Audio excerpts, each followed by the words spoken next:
Hello everyone, एक बार फिर से स्वागत है आपके अपने चैनल क्यू स्टडी पॉइंट के अंदर। तो आज हम बात करने वाले हैं अपने उद्यम रजिस्ट्रेशन के बारे में कि अपने व्यवसाय के लिए हम उद्यम रजिस्ट्रेशन कैसे कर सकते हैं। तो बिना किसी देरी के हम चलो बढ़ते हैं आगे अपनी वीडियो की तरफ।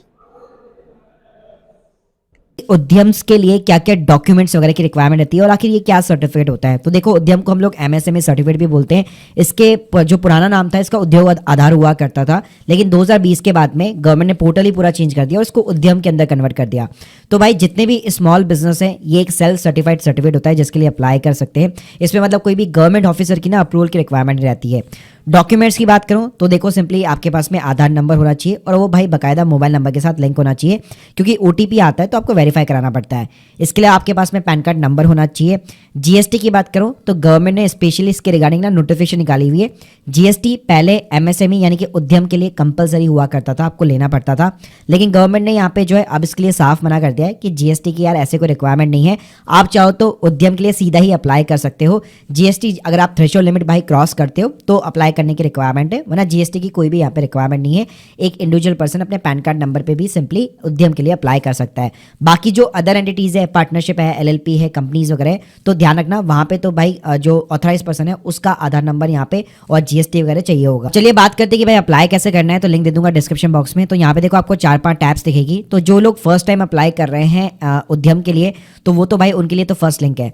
लेकिन ध्यान रखिएगा, जिनके पास में पहले ना उद्योग आधार हुआ करता था, वो अगर आप कन्वर्ट करना चाहते हैं तो वो डायरेक्टली ना फ्रेश अप्लाई नहीं कर पाएंगे, उनको कन्वर्ट करना पड़ेगा। तो उसके लिए भाई ये ना सेकंड वाली टैब दी गई है, तो उसके थ्रू आप अप्लाई कर सकते हो। तो चलो मैं सीधा आपको फ्रेश अप्लाई करना बताता हूँ। अब भाई सिंपली यहाँ पे आपका आधार नंबर पूछेगा और आधार में एग्जैक्ट जो नाम है वो सिंपली यहाँ पे आपको इंसर्ट करना है। तो जैसे यहाँ पे आप वैलिडेट कराएंगे तो सिंपली आपका जो भी नंबर लिंक होगा उसके ऊपर एक ओटीपी चला जाएगा और ओटीपी डालने के बाद में सिंपली यहाँ पे आपको वैलिडेट बटन पे क्लिक करना है। तो आपने जो डेटा डाला है उसको ये सिंपली वैलिडेट करेगा। उसके बाद में यहाँ पे आपको अपना सिंपली जो है पैन कार्ड को वैलिडेट कराना होगा। तो यहाँ पे सिंपली आपको पैन नंबर डालना है, टाइप ऑफ ऑर्गेनाइजेशन के अंदर एज ए प्रोप्राइटर रखना है, अपना पैन कार्ड होल्डर का नाम डालिए, जो भी पैन कार्ड में आपका नाम लिखा हुआ है एग्जैक्ट वही, और उसके साथ में आपको डेट ऑफ बर्थ डालनी है जो पैन कार्ड के अंदर मेंशन हो। इसके बाद में सिंपली यहाँ पे आपको पैन वैलिडेट बटन पे क्लिक करना है। ये पैन का आपका वैलिडेशन करेगा। जैसे आपका पैन सक्सेसफुली वेरीफाई हो जाता है उसके बाद में सिंपली आपको कंटिन्यू बटन पे क्लिक करना है। इसके बाद में आपके पास में जीएसटी नंबर है कि नहीं है, या फिर आप एग्जेम्प्टेड है, तो उसके अंदर यहाँ पे सिंपली आपको यस और नो के अंदर जवाब देना है। फिर उसके बाद अगर आप नीचे आएंगे तो यहाँ पे आपका name of the entrepreneur already यहाँ पे जो है एडिटेबल नहीं होगा, पैन कार्ड से ऑटोमेटिकली फैच हो चुका होगा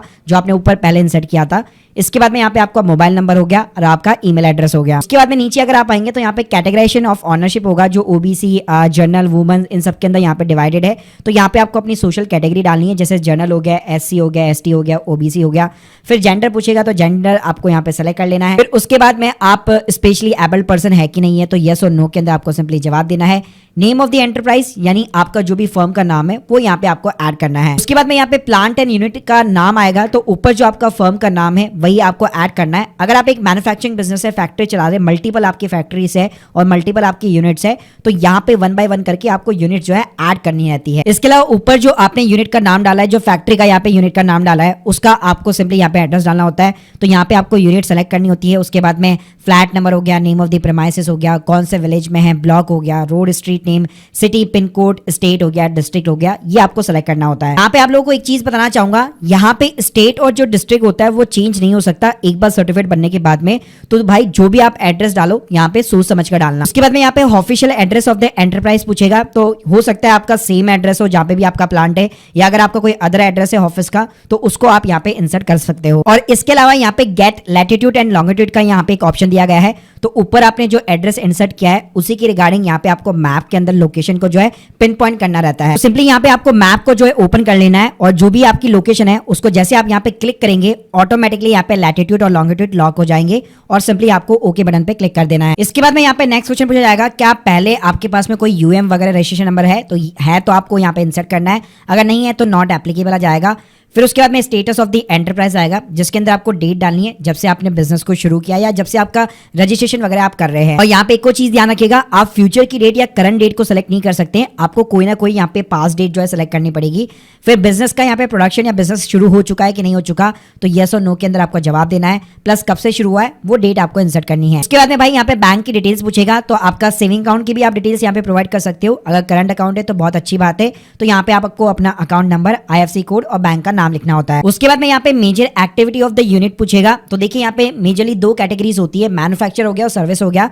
अगर आपका मैन्युफैक्चरिंग का बिजनेस है, रिटेल का है, होलसेल का है, ठीक है, तो आपको हमेशा इस वाली कैटेगरी के अंदर जाना है। लेकिन अगर आपका एक सर्विस ओरिएंटेड बिजनेस है तो फिर आपको ये सर्विस वाली कैटेगरी के अंदर जाना होगा, क्योंकि मैन्युफैक्चर में आपका रिटेल हो गया, होलसेल हो गया, मैन्युफैक्चरिंग सब कुछ इंक्लूडेड होता है। यहाँ पे आप देख सकते हो, जैसे आप इसको सेलेक्ट करोगे तो यहाँ पे एक और टैब खुल जाएगी जिसके अंदर आपको ये ट्रेडिंग वाला भी सेक्शन मिल जाएगा, जिसमें आप अपनी रिटेल और होलसेल की एक्टिविटी को ऐड कर सकते हो। प्लस यहाँ पे आपको अपना एनआईसी कोड डालना पड़ता है, जो कि एक इंपॉर्टेंट पार्ट है सर्टिफिकेट का। तो जिस सेक्टर में भी आप बिजनेस कर रहे हैं उसके आपको 2 से 3 लेटर यहाँ पे जो है टाइप करने, तो आप देख सकते हैं ऑटोमेटिकली आपको रिकमेंडेशन यहाँ पे प्रोवाइड कर देगा।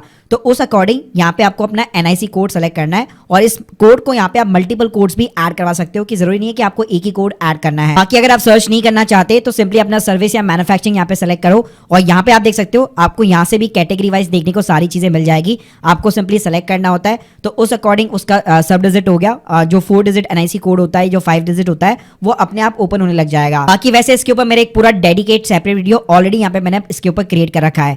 इसके अलावा नीचे अगर आप जाएंगे तो यहाँ पे number of the person employed आएगा, जिसके अंदर अगर आप खुद ही केवल काम कर रहे हैं तो आप मेल है फीमेल है उस अकॉर्डिंग यहाँ पे आप नंबर्स डाल सकते हैं। किसी को हायर कर रखा है तो उस अकॉर्डिंग मेल फीमेल और अदर्स के अंदर आप टोटल यहाँ पे अपना नंबर्स दे सकते हैं। उसके बाद में नीचे देखेंगे तो investment and plant and machinery आता है, जिसके ऊपर जो आपकी कैटेगरी होती है वो डिसाइड होती है। तो यहाँ पे आपको ज्यादा इंसर्ट करने की जरूरत नहीं है, अगर आप आईटीआर फाइल करते ऑटोमेटिकली डेटा यहाँ पे प्रेफर्ड हो जाता है।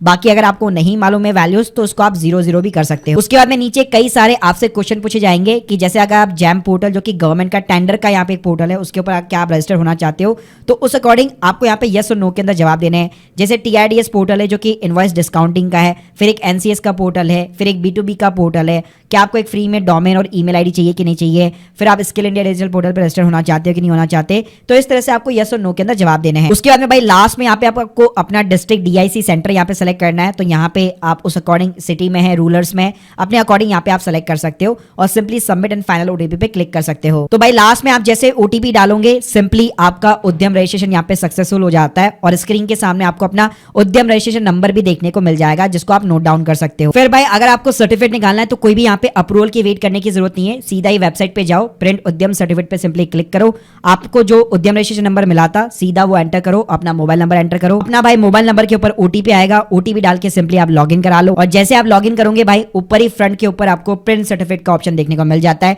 जिसके ऊपर आप जैसे क्लिक करोगे ये एक पीडीएफ जनरेट कर देगा। तो यहाँ पे सिंपली आप प्रिंट बटन पे क्लिक करो, या तो इसको प्रिंट आउट ले लो या फिर एज ए पीडीएफ आप इसको यहाँ पे सेव करा सकते हो। अब गाइस हम लोग बात करते हैं कि इसकी प्रैक्टिकली में भाई बेनिफिट्स क्या मिलते हैं आखिर उद्यम सर्टिफिकेट निकालने के। तो देखो पहला तो मेजर एडवांटेज आपको ये मिल जाता है कि जस्ट रिसेंटली बिजनेस स्टार्ट किया है तो आपके पास में करंट अकाउंट जरूर होना चाहिए। तो बैंक के अंदर एक तो आपका करंट अकाउंट खुल सकता है इस डॉक्यूमेंट के बेसिस पे, क्योंकि 2 लीगल एंटिटी सर्टिफिकेट मांगे जाते हैं, जिनमें से आप एक उद्यम यहाँ पे बैंक को प्रोवाइड कर सकते हो। इसके अलावा अगर आप जीएसटी वगैरह के लिए भी अप्लाई करोगे तो वहां पे फर्दर जो है आपका अगर कोई भी एग्जिस्टिंग रजिस्ट्रेशन है, जैसे एमएसएमई है, उद्यम है, तो उसकी डिटेल्स यहाँ पे आप प्रोवाइड कर सकते हो। इसके अलावा उद्यम के बेसिस पे अगर आप गवर्नमेंट टेंडर के अंदर पार्टिसिपेट करना चाहते हो तो वो भी आप डेफिनेटली कर सकते हो, क्योंकि कुछ गवर्नमेंट टेंडर्स में पहले से रिक्वायरमेंट रहती है कि सिर्फ एमएसएमई बिजनेस से यहाँ पे पार्टिसिपेट कर सकते हैं, और उसके लिए भाई आपको उद्यम सर्टिफिकेट निकालना पड़ता है।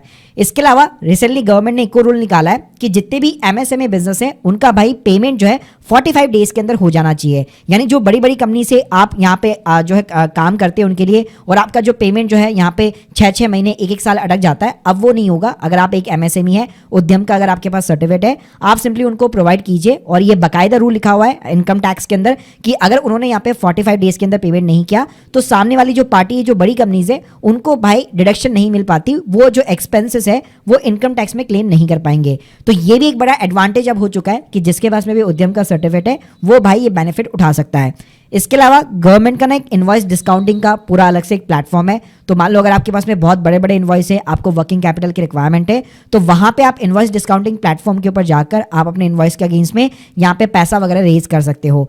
इसके अलावा गवर्नमेंट के कुछ लोन्स होते हैं, जैसे प्रधानमंत्री पीएमईजीपी लोन हो गया, मुद्रा लोन वगैरह हो गया, तो इन लोन्स के अंदर भी भाई जिसके पास में उद्यम सर्टिफिकेट होता है वही यहाँ पे बंदा अप्लाई कर सकता है, और उसी को यहाँ पे प्रायोरिटी लैंडिंग भी दी जाती है। इसके अलावा अगर आप मान लो एक कंपनी चला रहे हो, प्राइवेट कंपनी चला रहे हो, LLP LLP चला रहे हो तो अगर मैं ट्रेडमार्क अगर आपको करवाना है तो गवर्नमेंट फीस ऑलमोस्ट 9,000 रुपये होती है। लेकिन अगर आपके पास में ये उद्यम का सर्टिफिकेट है आपकी फीस हाफ हो जाएगी, सिर्फ 4,500 रुपये लगेगी। तो वहाँ पे भी भाई आपको ये सब्सिडी और रिबेट देखने को मिल जाती है। इसके अलावा कोई क्रेडिट रेटिंग एजेंसी से अगर आप अपनी क्रेडिट रेटिंग वगैरह कराते हो तो उसकी जो आप फीस वगैरह पे करोगे वो भी यहाँ पे रिवर्सल हो जाती है। और कई बार जो गवर्नमेंट के कुछ टेंडर्स होते हैं जहाँ पे आना आपको एडवांस में डिपॉजिट देना पड़ता है, वहाँ पे भी भाई ये चीज़ वेव ऑफ हो जाती है। इसके अलावा भाई गवर्नमेंट के बहुत सारे एग्जीबिशंस लगती है, फेयर लगते हैं, तो उसके भी इन्विटेशन उन्हीं को मिलते हैं जिसके पास में उद्यम का सर्टिफिकेट होता है। So guys, hope you like this video, please subscribe channel. अगर आप लोग माय ऑनलाइन सीए से पेड सर्विस लेना चाहते हैं अपने बिजनेस के regarding, link in the description box. Thank you guys, thank you very much.